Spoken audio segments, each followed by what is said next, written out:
उस यात्रा जिसके अपने कई न सिर्फ द्विपक्षीय बल्कि क्षेत्रीय और वैश्विक संकेत और संदेश भी हैं। जी हां, एससीओ शिखर सम्मेलन से पहले जापान की 2 दिवसीय प्रधानमंत्री की यात्रा बेहद अहम मानी जा रही थी। चीन के साथ अपने संबंध है, लेकिन जापान की इस यात्रा को इस बदलते ग्लोबल ऑर्डर में जो गंभीर फेरबदल हो रहे हैं उसको ध्यान में रखते हुए ये माना जा रहा था कि प्रधानमंत्री की जापान यात्रा बेहद अहम है। इस यात्रा में प्रधानमंत्री इशिबा के साथ भारत और जापान के आने वाले 10 सालों के लिए एक मजबूत रोड मैप को तय किया है। उस पे दोनों की सहमति, सहयोग हुआ है। रक्षा सुरक्षा के लिहाज से बेहद अहम एक तरह से समझौता हुआ है। सुरक्षा सहयोग पर संयुक्त घोषणा पत्र, एक तरह से संयुक्त घोषणा हुई है, जिसे लेकर साउथ चाइना सी को लेकर भी कुछ बड़े एक तरह से समझौते दोनों के बीच में हुए हैं, सहमति बनी है। और इसी के साथ साथ इंडो पैसिफिक को लेकर भी समझौते हुए हैं। दोनों देशों में प्रगति को लेकर प्रधानमंत्री मोदी और प्रधानमंत्री इशिबा का सहयोग आने वाले समय में दोनों देशों के विकास में शामिल होगा। साथ ही साथ भारत और जापान अब ग्लोबल वेलफेयर के लिए साथ आते दिखाई दे रहे हैं। बिल्कुल ऋतु, जिस बात का आप जिक्र कर रहे हैं, और जब प्रधानमंत्री की 2 दिन की जापान यात्रा एक तरीके से कंक्लूड हो रही है और वो चीन के लिए रवाना हो रहे हैं एससीओ की बैठक में शामिल होने के लिए, तो ये समरी तौर पे देखा जाए तो दोनों देशों ने कल जो तय किया अगले 1 दशक का ज्वाइंट विजन उन्होंने दिया। सुरक्षा सहयोग ज्वाइंट डिक्लेरेशन हमको दिखाई पड़ा। ह्यूमन रिसोर्स का आदान प्रदान होता नजर आएगा, जिसका जिक्र हम लोग आंकड़ों में 5 लाख लगातार कर रहे हैं। संयुक्त ऋण व्यवस्था पर भी सहयोग होता दिखाई पड़ रहा है। डिजिटल पार्टनरशिप 2.0 की शुरुआत हुई है।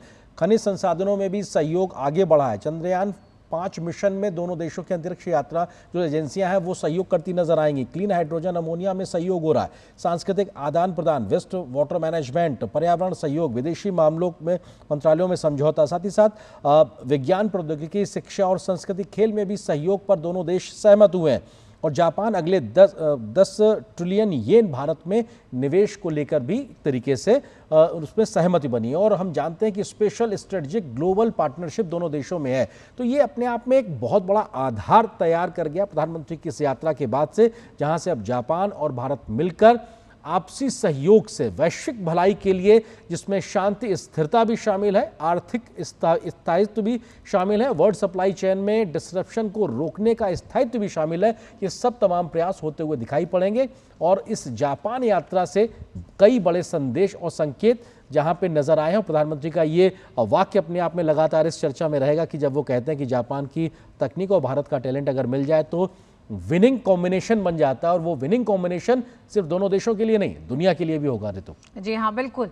प्रधानमंत्री नरेंद्र मोदी की जापान यात्रा के कई मायने देखे गए। जिस तरह से अमेरिका के साथ टैरिफ टकराव था, उस परिप्रेक्ष्य में जापान के साथ भारत के रिश्ते और मजबूत होते हुए दिखाई दिए हैं, जो कुछ बड़े संकेत हैं अमेरिका जैसे देशों को भी हैं।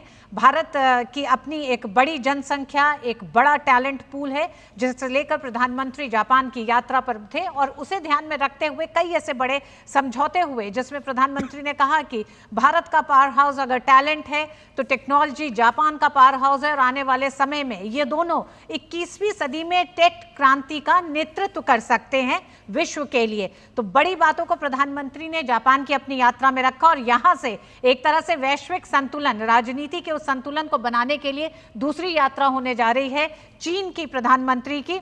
और उसको भी इस तरह से देखा जा रहा है कि मौजूदा जो बदली हुई परिस्थितियां, उसमें चीन भी